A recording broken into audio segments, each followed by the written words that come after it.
Waj'alkur isma rabbika awal.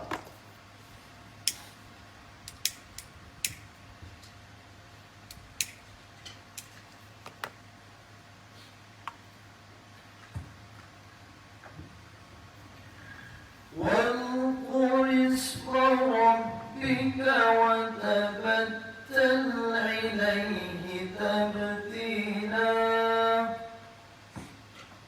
رب المشرق والمغرب لا إله إلا هو فاتخذه وكيلا واصبر على ما يقولون واهجرهم حجرا جميلا.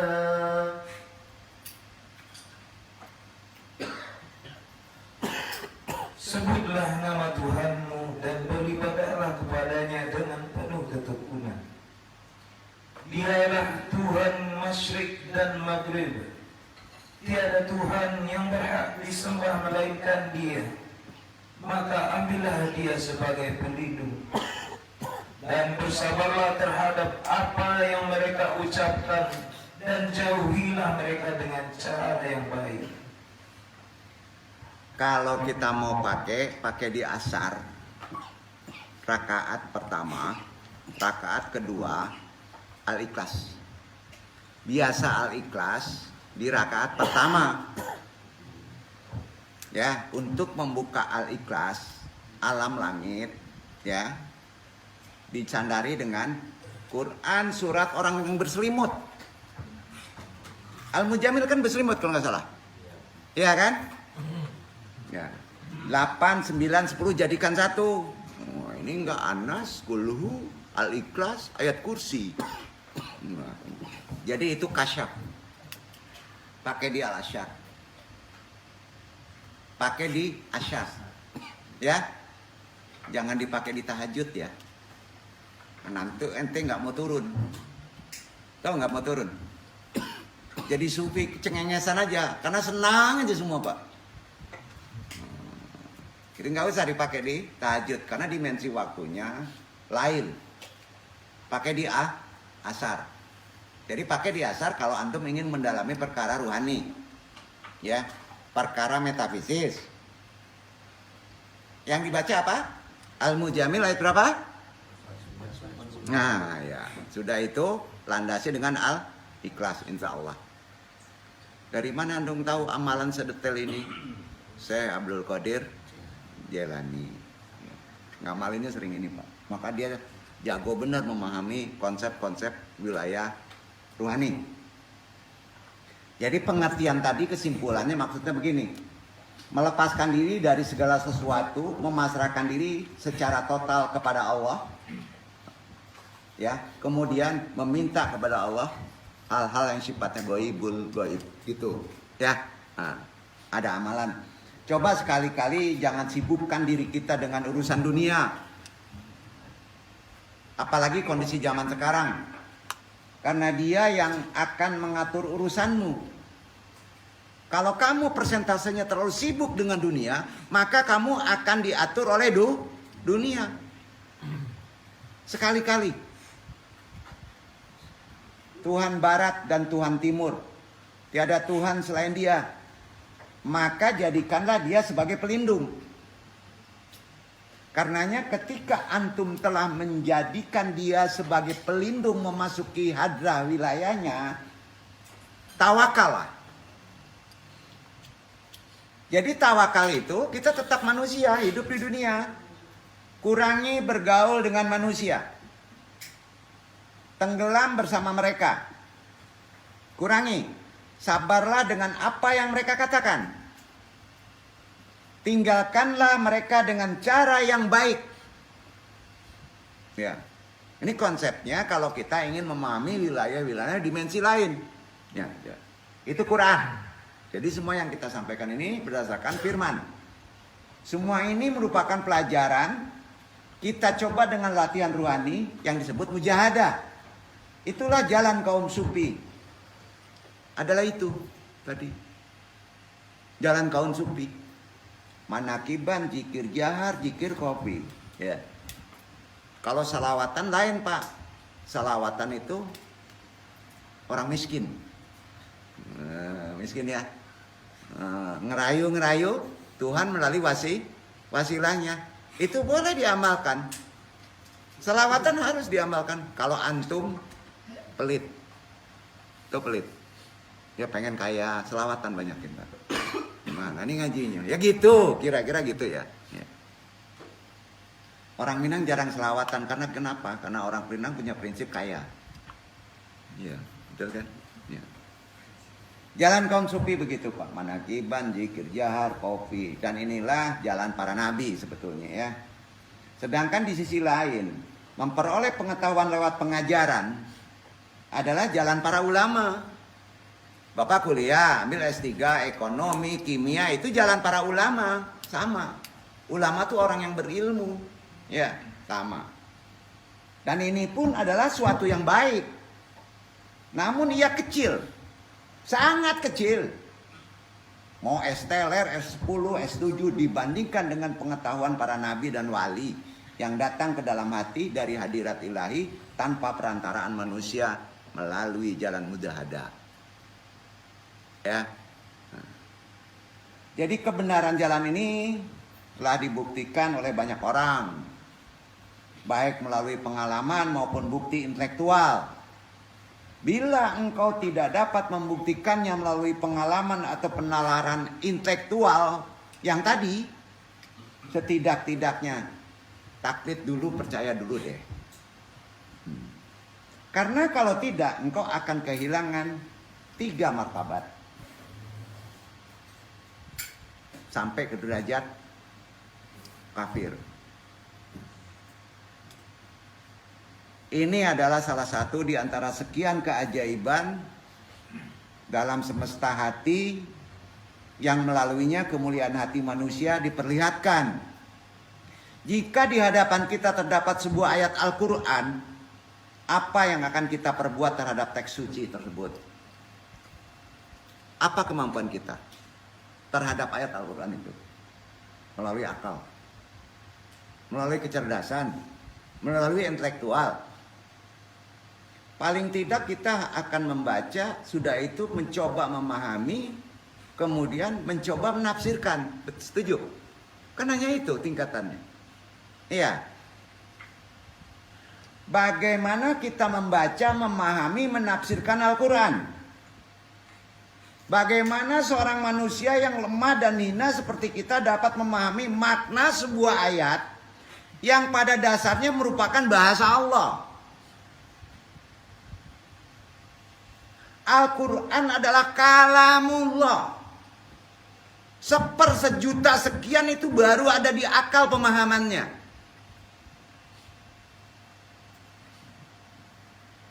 Yang kita tidak tahu bagaimana hakikat bentuk sebenarnya kalamullah dalam konteks yang sesungguhnya Quran itu.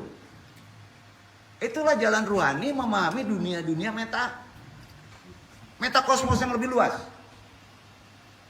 Kalau dalam medium bahasa manusia, ketika Allah mengucapkan kalamnya kepada malaikat Jibril, maka terjadilah sebuah proses. Pertama, dari turunnya wahyu, kalam tersebut ditangkap dan dipahami oleh malaikat Jibril, kemudian disampaikan kepada Nabi Muhammad SAW lewat medium bahasa Arab. Betul kan? Kenapa bahasa Arab? Karena Nabi orang Arab. Kalau antum orang Lubuk Alung, mungkin bahasa Lubuk Alung, kan gitu. Kalau Nabi, iya kan? Jadi jangan diarabin. Mediumnya bahasa Arab karena Nabi orang Arab. Betul kan? Maka untuk mengalami konsep pertama, karena kita ke bahasa, ya kalau ingin mendalami, ya bohong dong kalau kita nggak ngerti bahasa Arab. Iya kan? Ya. Allah nggak pilih kasih loh. Gitu. Pada dasar kan ayat itu ayat kalam Allah. Kalamullah. Ketika Allah mengucapkan kalamnya kepada malaikat Jibril, maka terjadilah sebuah proses. Pertama, prosesnya adalah karena dia nabi orang Arab, maka malaikat Jibril memakai bahasa Arab. Pada titik ini terjadi proses kedua. Setelah dinabi, terjadi proses kedua, yaitu transfer dari firman Allah yang dipahami oleh Jibril kepada Nabi melalui medium bahasa yang dapat dipahami oleh Nabi, yaitu bahasa Arab. Proses kedua, umat Islam meyakini bahwa dalam kedua proses tersebut tidak ada unsur kesalahan atau distorsi makna. Nggak ada. Ada nggak? Nggak. Ya. Proses ini belum berhenti loh. Proses selanjutnya adalah ketika Nabi menyampaikan firman Allah tersebut kepada para sahabatnya. Pada titik ini berbeda dengan Jibril yang hanya menerima dari Allah kan? Beda pengertiannya. Dan menyampaikan kepada Nabi secara bahasa ada Nabi. Tidak hanya menerima dan menyampaikan, melainkan juga turut menjelaskan dan menafsirkan serta pada sejumlah ayat. Memberi contoh praktis penerapan wahyu Allah tersebut. Sejarah mencatat bahwa proses keempat masuk. Harus dilewati, yaitu proses pengumpulan ayat-ayat Al-Quran. Dikumpulin kan? Yang dihafal, dicatat dalam beberapa bentuk untuk kemudian disatukan. Proses keempat ini, Nabi sudah wafat.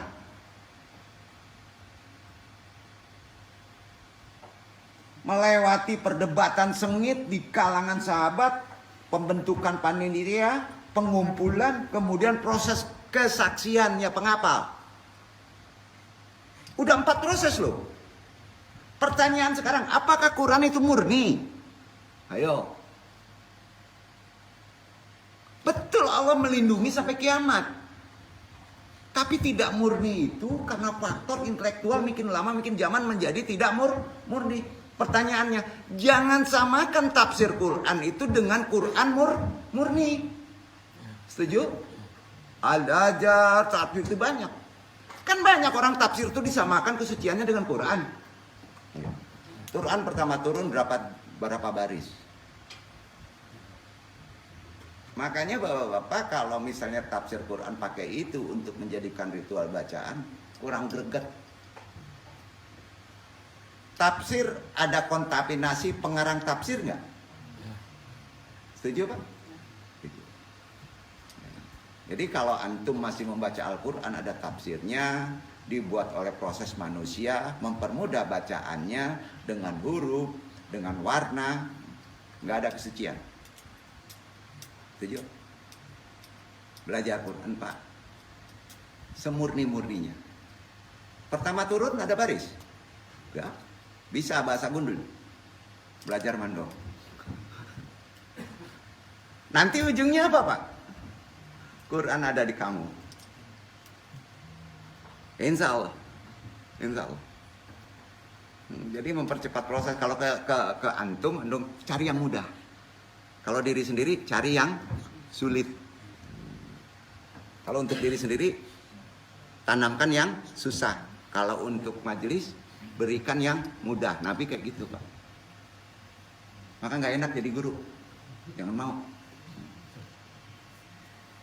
Sejarah mencatat bahwa proses keempat juga harus melewati suatu proses pengumpulan ayat. Begitu susahnya, ada kesaksian sampai ribut. Sekali lagi, proses belum berhenti di keempat ini. Proses kelima adalah memperbanyak musyaf. Setuju? Yang telah selesai pada masa sebelumnya. Sekali lagi, pada titik ini telah terjadi perdebatan seputar kegiatan ini seperti perbedaan qiraat. Berubah makna loh. Dan berapa jumlah mushaf yang dikirim ke sejumlah daerah sebagai pedoman bila terjadi perbedaan bacaan. Setelah semua proses ini dilewati, termasuk penambahan tanda baca, maka Al-Quran hadir dan bisa kita nikmati dalam bentuk seperti sekarang. Proses terakhir ke-6. Quran dari awal turun dari Jibril ke Nabi Muhammad itu ada proses 6 kali. Ya. Boleh jadi ada penafsiran, penterjemah ayat Al-Quran ke dalam berbagai bahasa dunia yang melibatkan unsur budaya lokal. Boleh jadi? Boleh? Interpretasi ekspresi, pilihan kata, tafsir tertentu. Pada proses terakhir ini, betapapun hebatnya sebuah tafsir atau sebuah terjemahan, kualitasnya tidak sama dengan kualitas asli kalamullah. Tidak. Yang dibawa oleh Jibril dan disampaikan kepada Nabi besar Muhammad SAW. Pertanyaannya, apa yang asli? Al-Fatihah. Ngumpul semua di situ. Al-Fatihah. Makanya kalau ulama sufi ngajinya enggak 30 juz. Al-Fatihah, Al-Fatihah, Al-Fatihah. Gerakan satu huruf dimaknai apa? Karena itu kalam dan gerak Allah. Allah ada di situ. Jadi Bapak kalau baca Quran, huruf ini alif gini, sudah itu putarnya ke bawah Pak. Lepas titik di bawah. Artinya apa Pak? Belajar mantik kita. Duduk ya. Nah. Jadi nggak baca begitu, itu kalimat akal. Betapapun hebatnya sebuah tafsir, sebuah terjemahan, kualitasnya tidak akan sama dengan yang namanya kalamullah. Setuju? Tidak akan sama. Lazim diketahui ayat Al-Quran itu tidak turun sekaligus kan? Tetapi melewati proses panjang. Lebih dari 20 tahun. 20 tahun. Selama sekitar 20 tahun Allah berdialog dengan hambanya melalui medium bahasa dengan Nabi sebagai medium penjelas. Karena proses turunnya Al-Quran berangsur-angsur, maka sebagian ayat turun untuk mengomentari suatu peristiwa khusus atau tertentu. Itu yang disebut asbabun nuzul. Sebagian lagi merupakan cerita dari Allah, sejarah tentang masyarakat yang lalu. Sebagian lagi merupakan pernyataan ketuhanan tentang sejumlah aspek kemanusiaan, akhlak, hukum, tauhid, dan lain sebagainya. Sampai ke Said. Karenanya jumhur ulama sepakat. Kita umat Islam sepakat juga. Nabi Muhammad masuk dalam hal menyampaikan wahyu. Yang terkait dengan takbligh seperti disinggung pada proses ketiga tadi, Nabi Muhammad SAW tidak hanya menyampaikan bahasa ilahi kepada para sahabat, tetapi juga memahami, menjelaskan, menafsirkan, mempraktekannya. Ya, sampai di sini terjadi perdebatan lagi. Apakah penafsiran ijtihad Nabi itu bisa dianggap sebagai wahyu ghair madlub? Yang pasti benar, terjamin validitasnya, murni berdasarkan akal pikiran, rayu. Jikalau itu berdasarkan rayu pikiran Nabi, pada bidang apa saja Nabi boleh beristihad pada Al-Quran.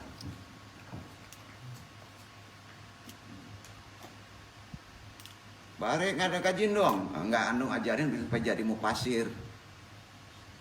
Dikit-dikit, ya, karena membuka ayat langit harus ke sini. Ya.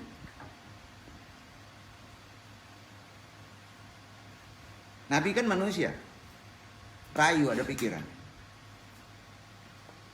Sejumlah ulama berpendapat, Andung tidak menyetujuinya ya, kurang menyetujuinya. Sebagian ulama, Nabi SAW melakukan ijtihad dalam bidang al-huruf, al-ahkam, al-syariah. Ibnu Hajam, al-Qadi, Abdul al-Jabbar, Abu Hasan al-Basri berpendapat bahwa Nabi Muhammad berijtihad dalam bidang al-huruf fi tahqiq hukum Allah. Nabi masum Pak, tapi Nabi ada pikiran. Ya.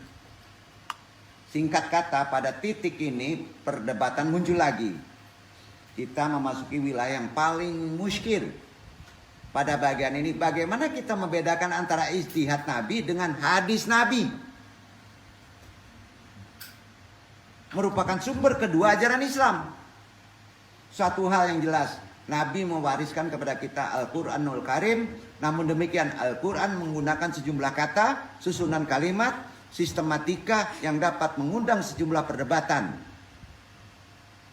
Sebagian dikarenakan memang kata yang dipilih oleh Allah ternyata mengandung makna lebih dari satu. Ribuan bahkan. Satu kata. Sebagian lagi dikarenakan penjelasan Allah bersifat isyarat.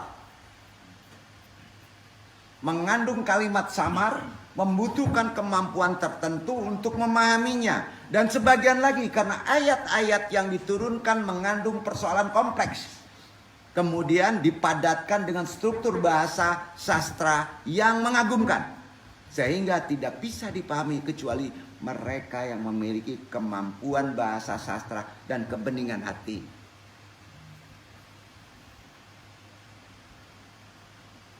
Waduh, kecil banget kita kalau menghadapi Quran ya. Ya. Begitulah sebagai kesimpulan, ada ayat begitu mudah dipahami, namun ada pula ayat yang tidak boleh dipahami melalui. Tidak boleh.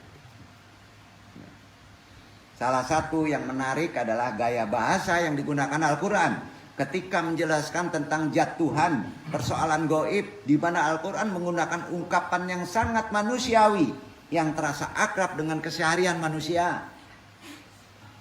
Begitu pula retorika yang digunakan Al-Quran sanggup menantang imajinasi dan daya intelektual manusia dengan ilustrasi dan pengandaian yang sangat menakjubkan. Sampai di sini kita bisa mengambil kesimpulan bahwa walaupun Al-Quran merupakan produk langit, namun ia menggunakan ungkapan yang sangat membumi.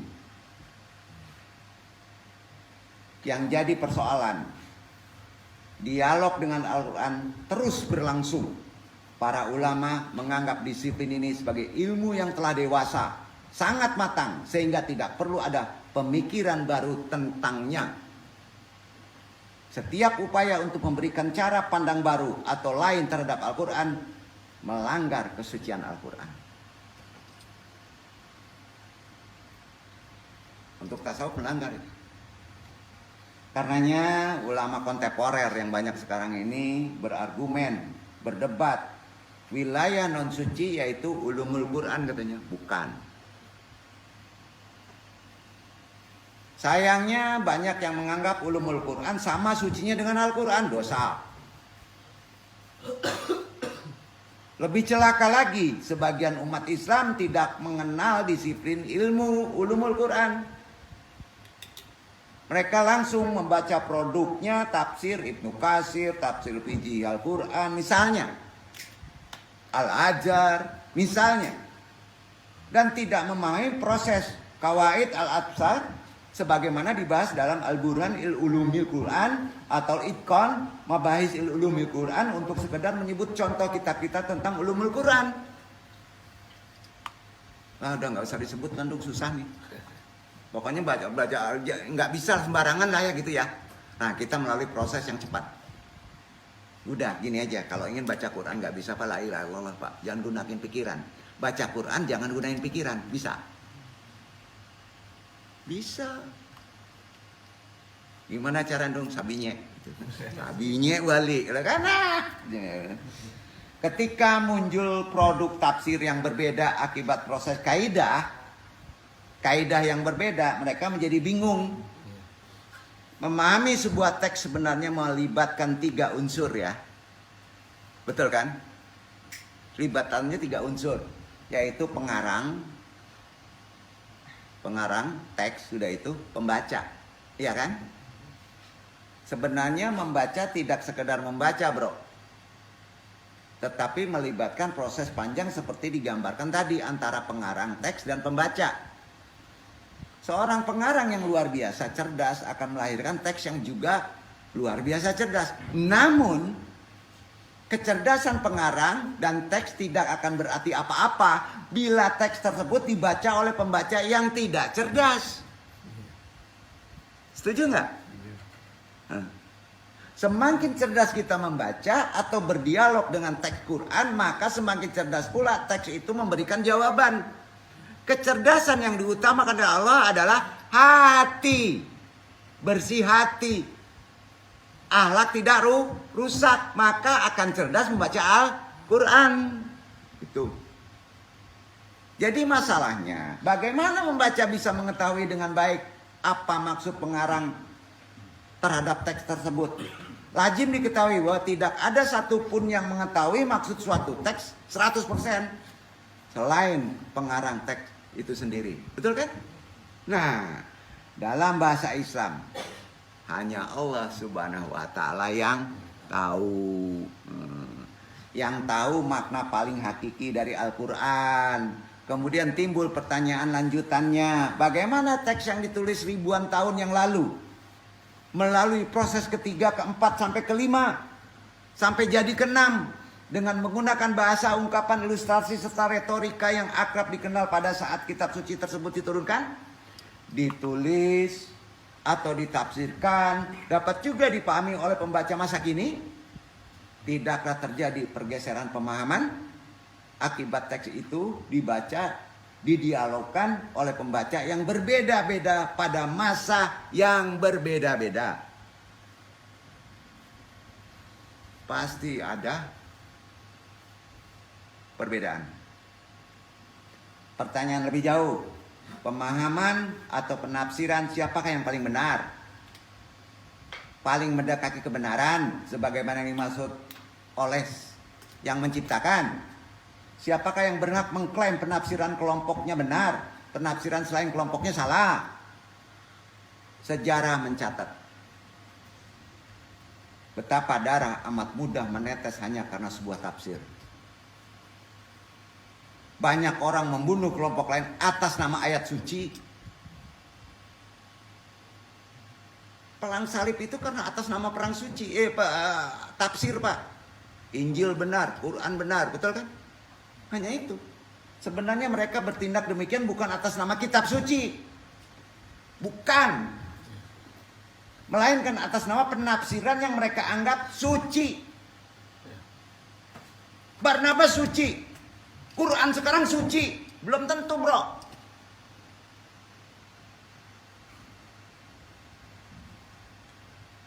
Dan sama benarnya dengan kitab suci.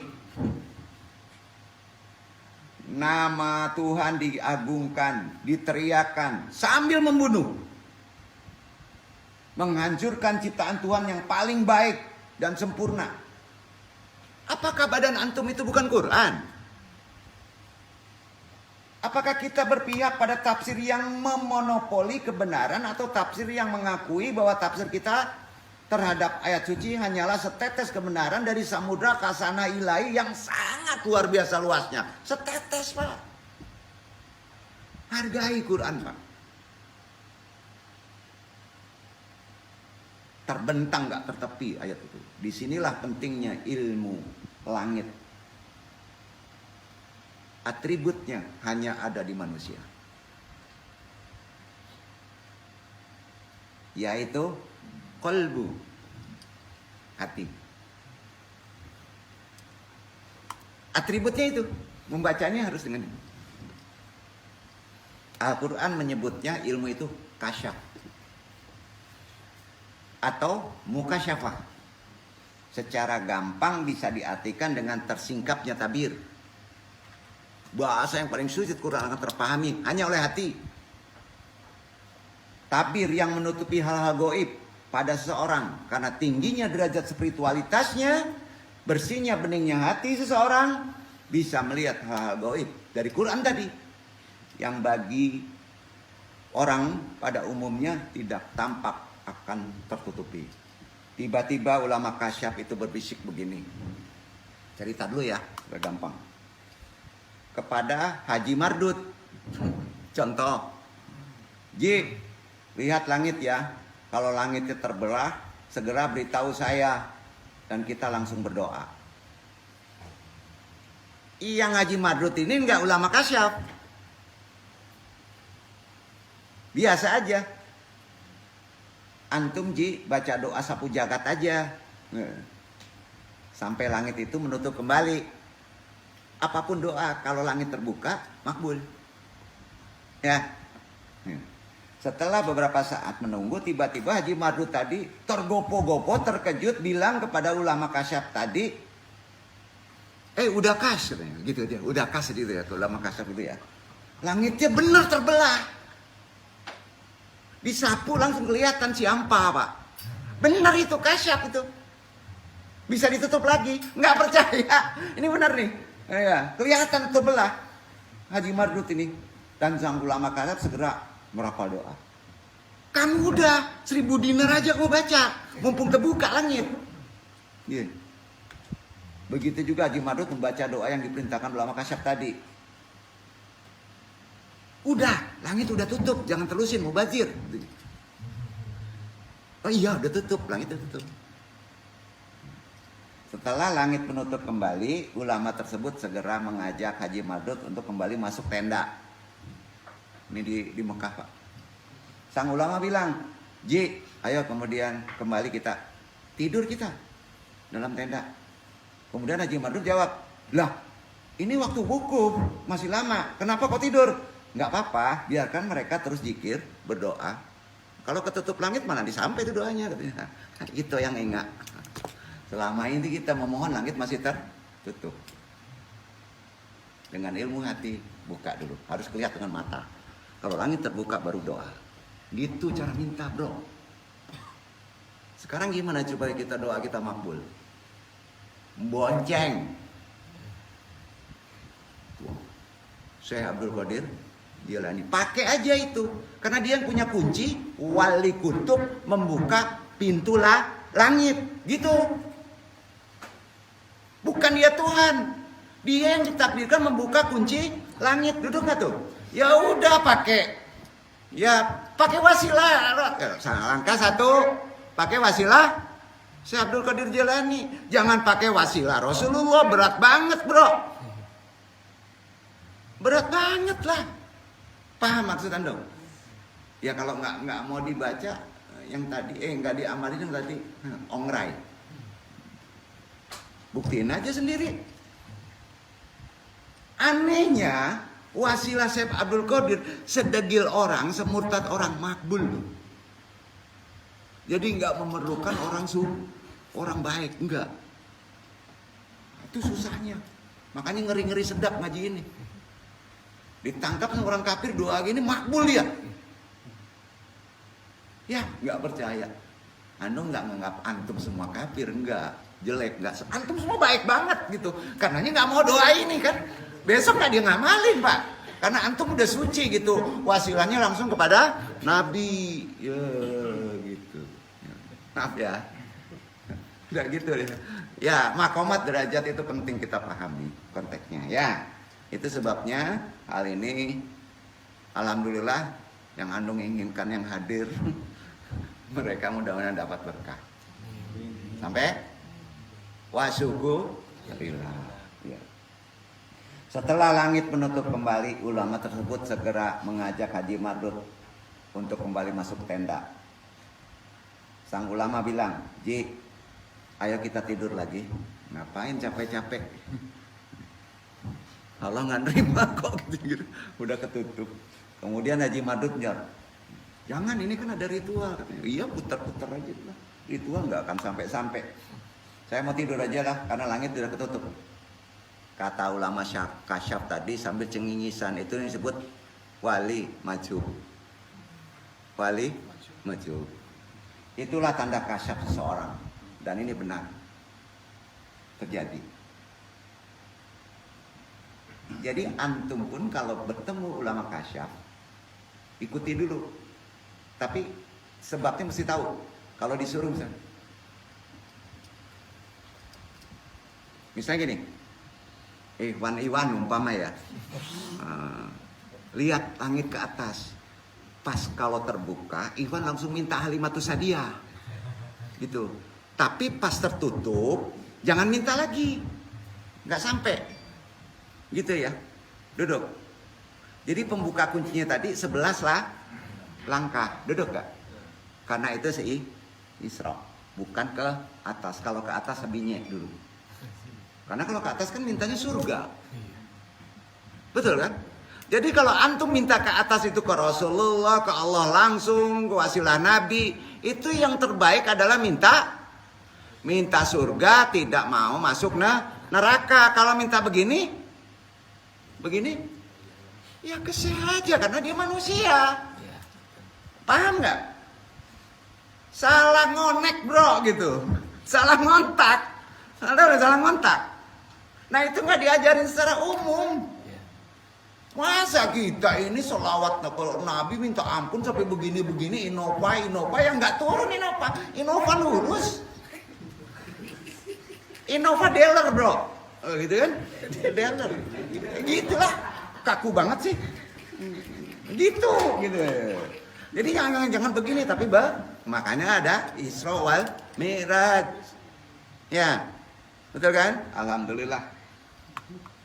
Jadi itu yang untuk perlu jelaskan dari konsep manqobah yang tadi. Jadi tanda kasyaf seseorang hamba Allah sangat istimewa, bisa diberi kemampuan melihat tanda-tanda alam yang tidak bisa dilihat oleh manusia biasa. Anda berani kan ibu? Kenapa sediakan air? Kalau pintu kasyaf terbuka, satu daerah tidak jauh terbelah. Kunci yang disebut kunci urat. Satu sisi ini gempa merembet bro. Kalau gempa di sini kecil, di ujung sini dongkraknya gini tuh. Tuh. Kalau itu di Padang gimana? Hah? Ayo. Dan itu kasyaf harus terbuka. Ikhtiar itu boleh. Ambil air ini, letakkan di sana. Mudah-mudahan kunci itu nyambung lagi gitu bahasanya. Vulgar aja deh. Susah. Dan itu ilmu langit. Bukan ngeramal tuh. Bukan. Capek-capek kita kayak gini ya. Alhamdulillah kalau antum sudah bisa menolong ribuan umat, antum sudah diangkat wali abdal. Walaupun gak permanen. Jangan gembor-gemborin. Oh, gua yang bentin ke gempa itu. Emangnya ada ilmu ngalangin ombak? Gak ada. Nggak ada ilmu ganti nono ombak ya, nggak ada. Ombak jalan terus, gitu. Pakai ilmu lah ya, cuma. Insya Allah. Jadi taklid dulu. Ambil air, bawa di rumah, guyurin aja di depan pak. Jangan diminum mentah. Yang diminum yang ini. Itu termasuk anasir agregat air yang sudah dirubah melalui zikir. Ya, udah paham? Alhamdulillah. Jadi tanda kasyaf gitu. Atribut nafsu badannya kita pahami sedikit lagi. Adalah namanya sering disebut amarah. Diciptakan untuk menjaga dan merawat tubuh. Gitu. Amarah itu untuk merawat tubuh bro. Positive thinking. Betul nggak nih? Coba renungkan. Kalau bapak nggak ada marah, nggak terawat tubuh bapak. Iya. Iya ya. Marah ngerawat tubuh ya. Iya benar. Diciptakan oleh Allah itu nafsu amarah badania untuk menjaga merawat tubuh. Oleh karena itu keduanya adalah pelayan bagi tubuh. Bukan antum. Betul kan? Bukan, pikiran bukan antum. Kalau ditanya, pikiran bukan antum. Makanya jangan dikuasai oleh pikiran. Poinnya udah paham ya? Nah, gitu. Sementara makanan, minuman adalah santapan tubuh. Tubuh diciptakan untuk mengelola indera. Nah, maka tubuh adalah pelayan indera. Begitu. Ya. Indra diciptakan untuk menjadi sandi yang berkumpul untuk membantu akal agar berperan sebagai jaringan sehingga ia bisa mengenal Sang Khalik Allah Subhanahu wa taala. Kalau ke akal, mengenal secara konsep manusia. Kan gitu. Dengan demikian, indra adalah pelayan akal. Dan akal diciptakan untuk membantu hati. Ya. Iya kan? Agar menjadi lilin. Lilin dulu pak, jangan senter dulu, terang. kelihatan semuanya nanti, lilin aja. Ya. Kan gini, agar jadi lilin dulu, ya, supaya terang lah hatinya gitu ya, pelita lah gitu ya. Dengan cahaya hati dapat melihat hadirat ilahiyah. Ya, ya. Nurin ala nur, itulah yang disebut surga. Apa? Sorga. Itu spiritualnya. Jadi akal adalah pelayan hati, dan hati diciptakan untuk menyaksikan keindahan hadirat kuasa ilahi. Ketika mengalami peran ini, hati menjadi pembantu pelayan pada hadirat Allah. Firman Allah, aku tidak menciptakan jin dan manusia kecuali agar menyembahku. Jadi mengisyaratkan peran ini. Karena alasan inilah hati diciptakan dan diberi kerajaan dan tentara. Iya kan? Kendaraan tubuh diberikan kepadanya agar ia mengadakan perjalanan dari alam rendah ke negeri yang tertinggi. Tubuh adalah kerajaannya hati, dan di kerajaan ini hati memiliki berjenis tentara. Karenanya Allah berfirman, Al-Mudaththir 74 ayat 31. Dibaca Ikhwan. Kenceng banget ya, lama.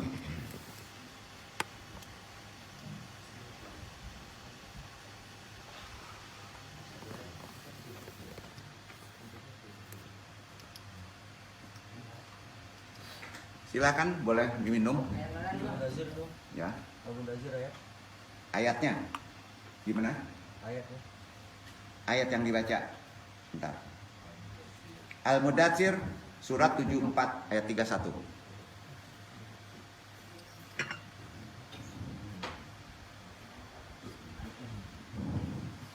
وما جعلنا أصحاب النار إلا ملائكة وما جعلنا عدتهم إلا فتنة للذين كفروا ليستيقن الذين أوتوا الكتاب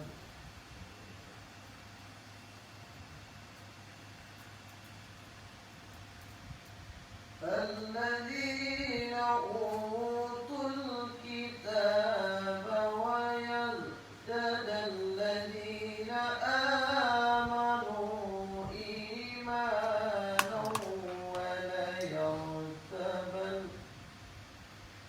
ولا يرتب الذين أوتوا الكتاب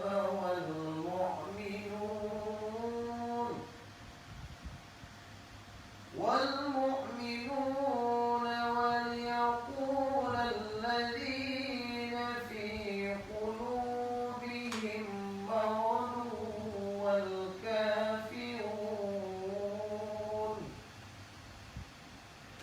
والكافرون ماذا أراد الله بهذا مثلا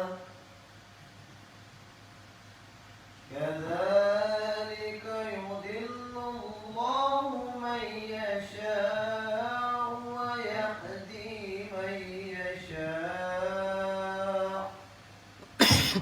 وما يعلم جنود ربك إلا هو وما هي إلا ذكرى للبشر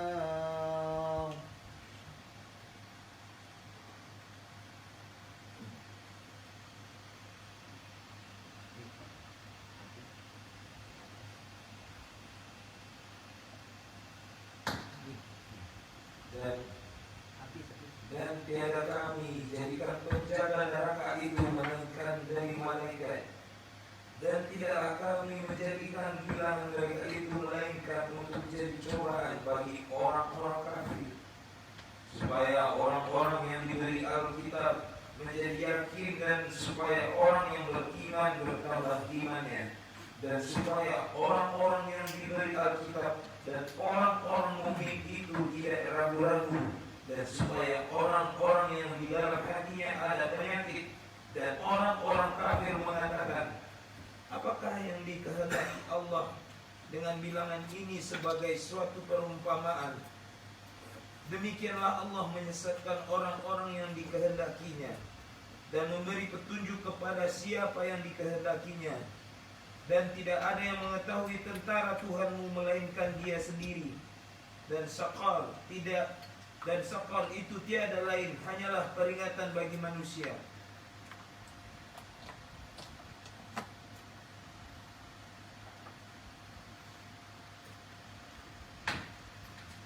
Kita lanjutkan. Jadi inti dari surat itu sudah jelas intinya. Wa ma ya'lamu junuda rabbika. Tak ada yang mengetahui tentara Tuhanmu kecuali Dia. Ingat yang namanya hati manusia itu diciptakan untuk kepentingan akhirat ya. Betul?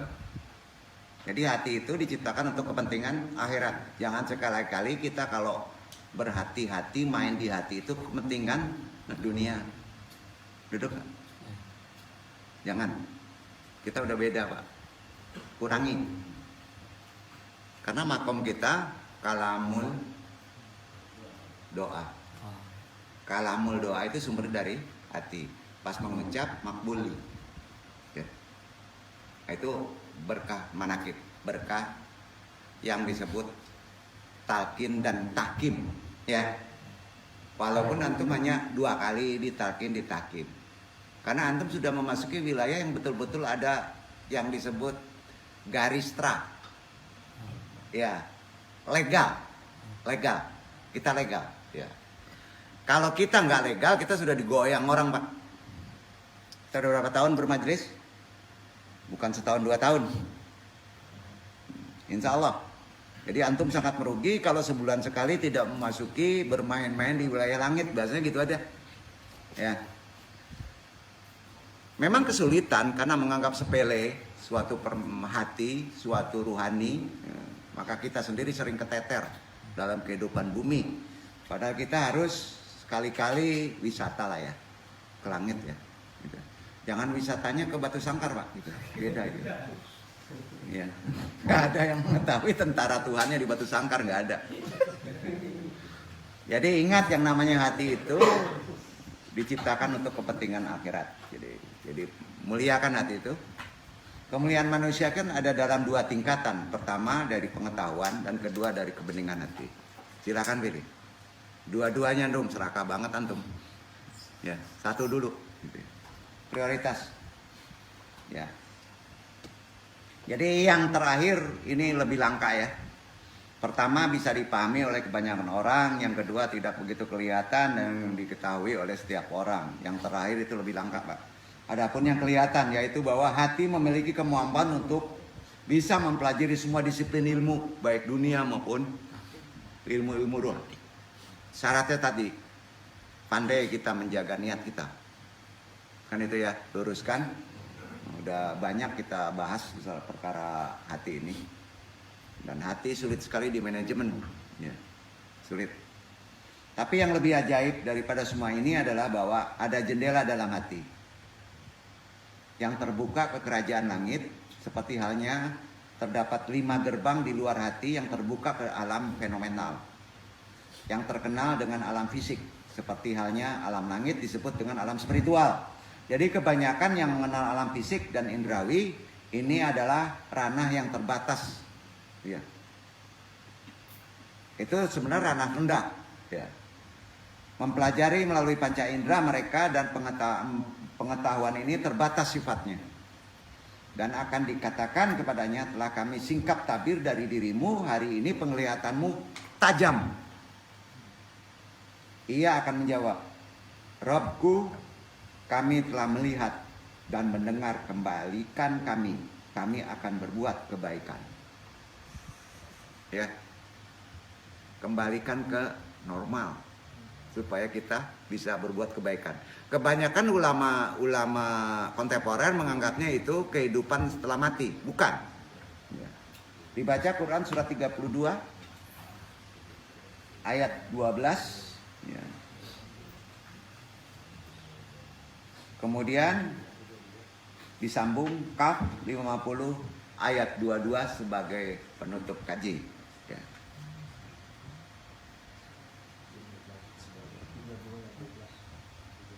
Quran surat 32 itu Quran Asy-Syajdah ayat 12.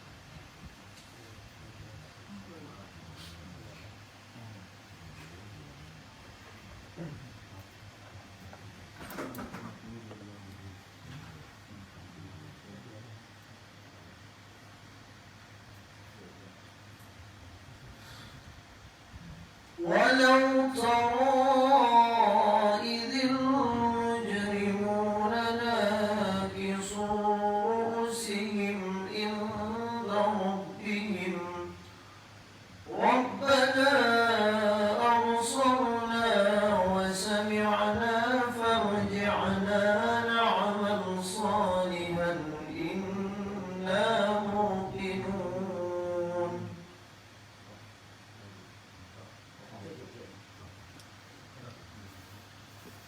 Dan alangkah ngerinya jika sekiranya kamu melihat ketika orang-orang yang berdosa itu menundukkan kepalanya di hadapan Tuhannya.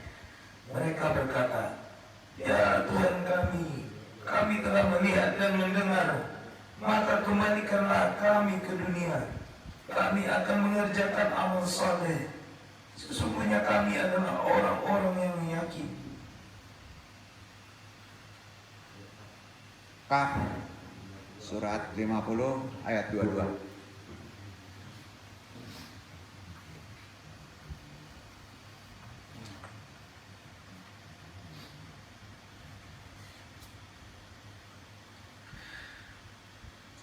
لقد كنت في غفلة من هذا فكشفنا عنك غطاءك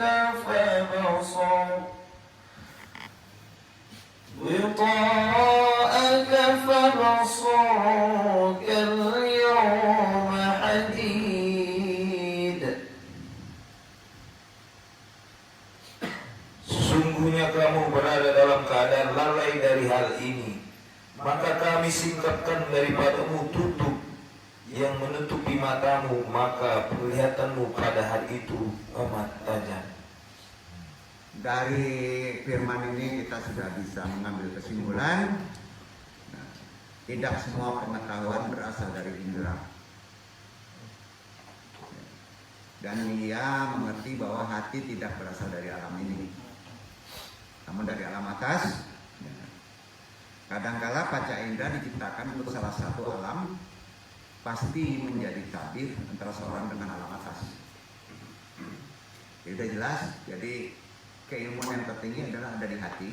Pertama, dasarnya ya tadi tahlil, isi kopi, ya. Sudah itu ikuti nasihat-nasihat manqobah dari ulama-ulama dulu, terutama yang kompeten. Insya Allah setelah itu kita bisa melepaskannya, tidak seterusnya. Dia tidak akan menemukan jalan menuju alam tersebut kalau kita tidak bisa melepasnya. Wa fawa kuli di ilmi alim walau alam syawab. Mudah-mudahan ini menjadi pencerah kita, dan yang paling penting kita bisa mengamalkan apa yang mesti kita amalkan. Selanjutnya silakan Ikhwan Fauzi membaca doa penutup.